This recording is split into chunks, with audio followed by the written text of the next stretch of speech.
Welcome to Symphony Homes, Mabalacat, Pampanga. So pag galing ka ng Manila, 1 to 2 hours, dito ka na sa Mabalacat, Pampanga. So ang daan nito is NLEX. So after ng NLEX, SCTEX, Santa Ines, yung pinakadulo. Tapos diretso ka, andun na yung Clark Airport. Kakanan ka lang, tapos diretsuin mo lang yon, ayun na yung Symphony Homes. Mga 2 minutes lang, andito ka na agad. Siyempre magtatanong kaya, sasabihin nyo, may house and lot bang SMDC? Yes, meron po. Ito po ang Symphony Homes, Mabalacat, Pampanga. Pre-selling po yan, kaya yung price niyan, pre-selling price. Pag pre-selling, ibig sabihin yan, murang-mura yan. Actually, it's 8K a month. Teka lang. So yun nandito, Aria. And then this one, yung nasa katabi ng Aria, ito yung corner unit. Tapos yung pinaka nasa gitna niya, ito naman yung inner unit.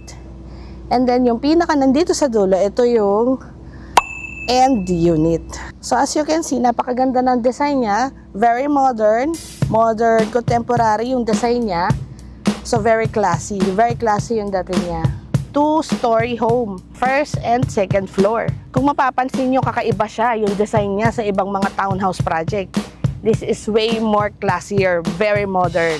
So, pasok tayo sa loob para makita nyo ang future home nyo. So, dito tayo ngayon. Ito yung end unit. So, tara, tignan natin yung details. Ay, mamaya pa pala. So, nakikita nyo, napaka-modern ng design niya. Modern contemporary. So, white, tapos meron siyang black, tapos brown. Anyway, so nakita nyo, meron siyang window dyan sa second floor. 2 window, tapos ito, isa pang window. So ito na yung pinaka-entrance niya. Ito yung parking lot. Pwede ka mag-park dito ng mga 2 car. 2 car. So may house and lot ka na, may parking ka pa.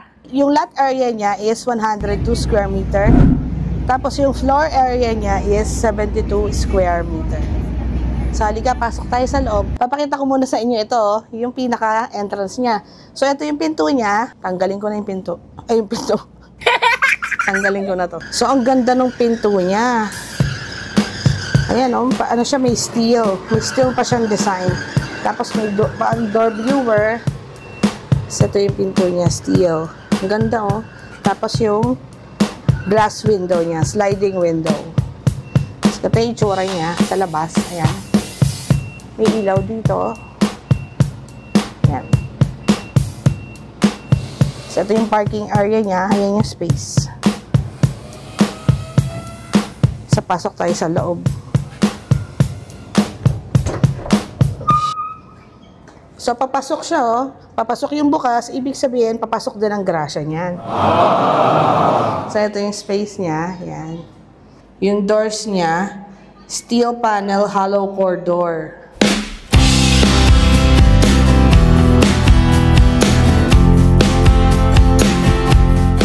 Wala siyang tiles.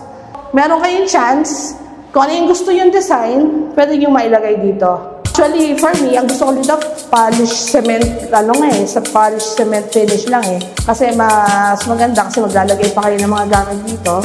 Hindi siya ma-clutter masyado pag lalo kasi mga glossy na tiles, parang masyadong ma-clutter yung design eh. So maganda yung mga matte finish or natural polish lang, yung ganyan.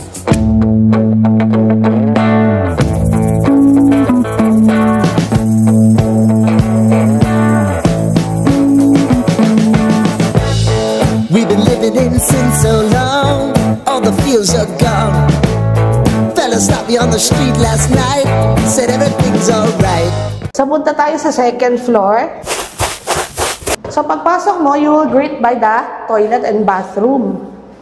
Ito yung second toilet and bathroom. Meron tayo sa baba. Ayan. So, ito yung pangalawang toilet and bath sa taas. Meron sa baba. Meron din sa baba. So, 2 siya. So, ito na yung space niya. Ang laki ng space, oh. Just be creative kung anong gusto nyo gawin dito. Ito yung gawin nyo siyang parang working space nyo. Pwedeng lagyan ng sopa. Dito kayo mag-bonding na family. Ayan, ganyan. Dahil, meron siyang natural lighting. Ang taas ng window. 2 yan. May natural lighting pa. Tipid sa kuryente. Tapos ito yung sa aircon nyo. Ayan. Yan. Dito nilalagay yung aircon. Tapos may saksakan din dito. Pwede rin mag-aircon. Yung window types. Ito, may isa pang window. Ang daming window. So, maganda yung ano niya, yung ventilation niya. Tapos punta tayo dito sa kabila. Ang laki, di ba? Meron pang isang part. Gawin yung bedroom. Ayan, o. Kasya dito, queen size bed. Isang queen size bed. Kasya dito. May space pa dito. Pwede maglagay ng nightstand. High ceiling siya, oh. Mataas din siya. So, tara, baba tayo. Dito pala yung breaker niya, oh. Breaker. May switch. Yung pinto niya. May ganda siya, oh. W-wire. Ang dami na natin napuntahan, no? Hindi pa tapos. Meron pa tayong labas. So, check natin yung labas. O, diba? Pag binuksan nyo to, para siyang extension na rin ng ano eh. Ng bahay nyo eh, diba? So, pasok tayo. Pwede nyo siyang, ang lawak niya. Hanggang dito siya eh. Ayan, oh, laki ng space, oh. Sa inyo yan, hanggang dito yan. Hanggang dito yan, oh. Hanggang sa front. Dito. Pero, yan, ang laki, di ba? Nasa sa inyo, kung gusto nyo pa ipa-extend yan. Pwede nyo pa rin ipa-extend dyan. Pwede nyo sabihin sa akin kung gusto nyo magpa-extend dito. So, pwede siya yung gawing patio. Lagyan nyo ng chair dyan, yung mga lounge chair or picnic, yung mga picnic table, ganyan. So, pwede kayo mag-barbecue. Ang ganda, oh. Laki ng space, oh. Ang luwag. Imagine, townhouse by SMDC. Discuss ko lang sa inyo yung site plan. Ito ng Symphony Homes. So, ito yung single detached. Mustard color yan. So, ito yan. From block 42 to block 3. Ayan siya. Sa may entrance siya. Ayan yung ganito yung tsura niya. May mga spaces yan kasi single detached yan. Tapos yung townhouse end unit. Ayan, yung mga blue. Yan yung mga end unit. Ayan. Mga end unit yan. Tapos yung townhouse inner unit. Yan naman yung mga nasa gitna. Ayun o. Yung mga dilaw. Yan yung mga inner unit. 54 square meter yung. Tapos yung townhouse corner unit. Ito, ayan. Yung mga corner unit yan. Nasa corner yung mga white. Yan. Tapos yung townhouse, shophouse unit, orange unit. Ayan, yung mga orange. So, 24 hectares yan, yung buong community ng Symphony Homes. So, ito yung entrance niya. Parang condo to eh. 24-hour security rin yan eh. Merong security guard dyan. Hindi ka basta-basta makakapasok dyan. Tapos, ayan siya. Tapos, ayan, ito na yung pinaka-amenity. Ayan yung swimming pool. Ayan, yung swimming pool. Ayan, tapos yung farm, ito yung boss park. Ayan, yung kids pool, adult pool. Ayan. Kasi ito may entrance din, exit din dito. Ayan, exit naman yung dito. Tapos yung basketball court, covered basketball court.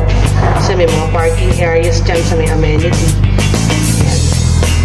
Tapos dito, ayan. So pag nilakan siya, naglakad ka, meron pa dito, meron din siya dito. Marami siyang mga amenity na pwede mong jogging path. Ayan, pwede yung dito.